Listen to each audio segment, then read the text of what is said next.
میرا آپ کا کیا رشتہ ہے؟ میں مختلف جگہوں پہ جاتا ہوں تو لوگ اپنی پلکیں فرش راہ کر رہے ہوتے ہیں تو میرے میں تکبر نہیں پیدا ہو رہا ہوتا اور میں سوچ رہا ہوتا ہوں اور اپنے اندر اتر کے اپنے آپ سے بار بار تو کون ہے؟ کیا اوقات ہے تیری کہ تیرے لیے جو ہے وہ لوگوں کی آنکھیں جو ہے وہ پاؤں میں بچتی چلی جا رہی ہیں اور چھونے کے لیے لوگ بےتاب ہے؟ کیا تو ہوتا کون ہے؟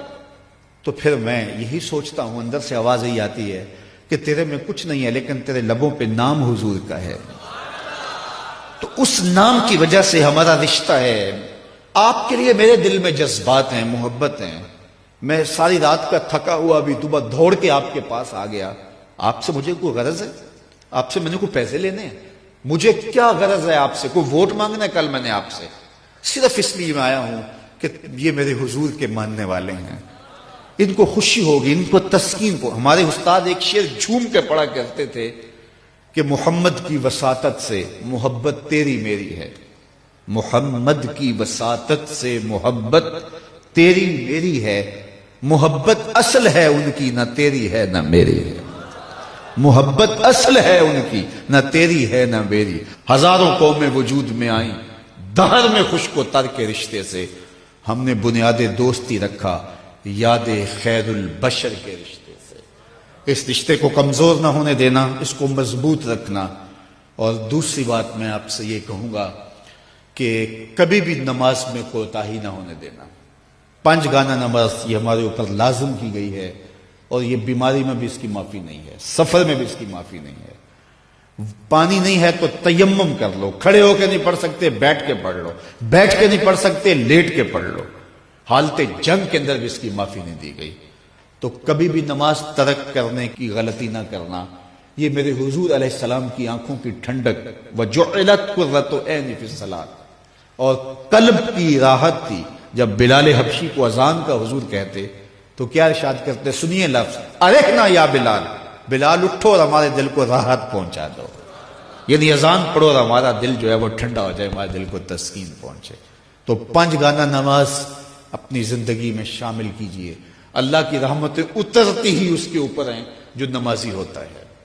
جو بے نماز ہوتا ہے، اللہ اکبر، حضرت سلطان باہو فرماتے ہیں اسے تو خنزیر بھی پناہ مانگتا ہے۔ اور شیخ سعدی بولے اسے قرضہ نہ دو جو بے نمازی، اس لیے کہ وہ رب کا قرض ادا نہیں کرتا، تمہارا قرض کیسے ادا کرے گا؟ اور حضور غوث اعظم رضی اللہ تعالیٰ عنہ جن کی 11ویں پکاتے ہیں، وہ کیا کہتے ہیں؟ فرماتے ہیں بے نمازی کو مسلمانوں کے قبرستان میں دفن نہ کیا جائے۔ کتنی بڑی بات ہے، من ترک الصلاۃ متعمدا فقد کفر جہارا، فرمایا جس نے جان بوجھ کر نماز چھوڑی گویا اس نے اعلانیہ کفر کیا۔ قیامت کے دن بندے سے سب سے پہلا سوال نماز کا ہوگا۔ قرآن بتاتا ہے کچھ لوگ کھینچ کے گھسیٹ کے جہنم کو لے جائے جا رہے ہوں گے، لوگ ان کو ملیں گے، ان کو کہیں گے ما سلککم فی سقر، تم جہنم کو کیوں جا رہے ہو، کیا ہوا؟ تو وہ کیا کہیں گے؟ لم نک من المصلین، ہم نماز نہیں پڑھا کرتے تھے، اور بہت اچھے اعمال تھے لیکن نماز نہیں پڑھا کرتے تھے، آج جہنم میں جانے کا سبب یہ ہے۔ میں اللہ کی بارگاہ میں دعا بھی کرتا ہوں اور آپ سے اس عزم کے اظہار کی امید بھی رکھتا ہوں کہ آج کے اس اجتماع میں آپ عزم مصمم کریں کہ آج کے بعد نماز نہیں چھوڑیں گے انشاءاللہ۔ اتنے زور سے کہیں کہ شیطان کا کلیجہ پھٹ جائے۔ 5 گانا نماز شعار زندگی میں۔ مسجدیں بتائیں کہ ایک اجتماع ہوا تھا اسوہ رسول کے نام سے، اور یہ جو مسجدوں کی رونق بڑھ گئی ہے یہ اس اجتماع کا نتیجہ ہے۔ تو پھر یہ سامعین اور یہ منتظمین خوش ہو جائیں گے اور یہ خبر میرے کانوں تک پہنچی تو مجھے بھی خوشی ہوگی، یار میں نے اور انہوں نے کیا خوش ہونا ہے، آمنہ کے لال خوش ہو جائیں گے کہ ان لوگوں نے 5 گانا نماز شعار زندگی بنا لیا ہے۔ ہمارے بزرگ فرمایا کرتے تھے سونے سے قبل 5 انگلیاں بھی گن لیا کرو اور 5 نمازیں بھی گن لیا کرو۔ اگر 5 نمازیں پوری ہیں تو اللہ کا شکر ادا کیا کرو۔ کسی کا حق غصب نہ کرنا، کسی کو تکلیف نہ دینا، حقوق العباد کی سختی سے پابندی کی تلقین کی گئی ہے۔ جس نے کسی کے صرف 3 پیسے مارے، 3 پیسے، قیامت کے دن اس کی 700 نمازیں جو جماعت کے ساتھ پڑھی لے لی جائیں گی۔ 700 نمازیں صرف ایک ٹگے کے عوض میں لے لی جائیں گے، 3 پیسوں کے عوض میں لے لی جائیں گے۔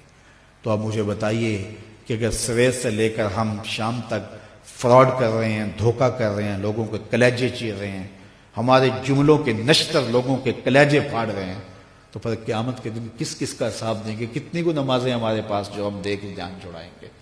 تو آئیے اس تھوڑی سی زندگی کو اللہ کے نام پہ گزاریں، اللہ کے نام پہ گزاریں۔ آج موقع ہے، توبہ کا دروازہ کھلا ہے، کل سب کچھ نہیں ہوگا۔ بندے کو اس وقت سمجھ آتی ہے جب سمجھ آنے سے کچھ فائدہ نہیں ہوتا۔ وہ قرآن بتاتا ہے کہ ظالم ہاتھ کاٹیں گے لیکن کوئی فائدہ نہیں ہوگا، اور وہ کہیں گے کہ یا لیتنی قدمت لحیاتی، کاش میں یہ زندگی آخرت والی زندگی کے لیے گزاری ہوتی، لیکن پھر کوئی فائدہ نہیں ہوگا۔ آج کا پچھتاوا کل کی بہتری کی ضمانت۔